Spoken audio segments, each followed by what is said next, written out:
ఇప్పుడు దేవునితో ఒక అగ్రిమెంట్ చేసుకుందాం, దేవునితో సమ్మతిద్దాం. ప్రభా, ఈ రోజు నేను కాదు, నీ మాట ప్రకారం నడుస్తాను. నాది కాదు, నా చిత్తము కాదు, నీ చిత్తమే నా పట్ల నెరవేరని. ప్రతి ఘట్టంలో మనుషులందరూ ఒక పక్కన పెట్టుకోండి, ప్రభువుని ఒక పక్కన పెట్టుకోండి. ఎవరి మాట వింటారో మీరు ఒకసారి పరీక్షించుకొని చూసుకోండి.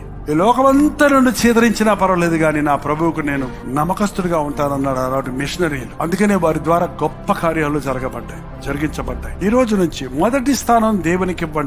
మీ సమస్యలన్నిటినీ ఆయన చూసుకుంటాడు. మనకి ఏ అక్కర్ల యుద్ధమో యెహోవాది. ఎప్పుడు ఇతరులతో మనసు కలపడానికి దేవునిని వ్యతిరేకించొద్దు.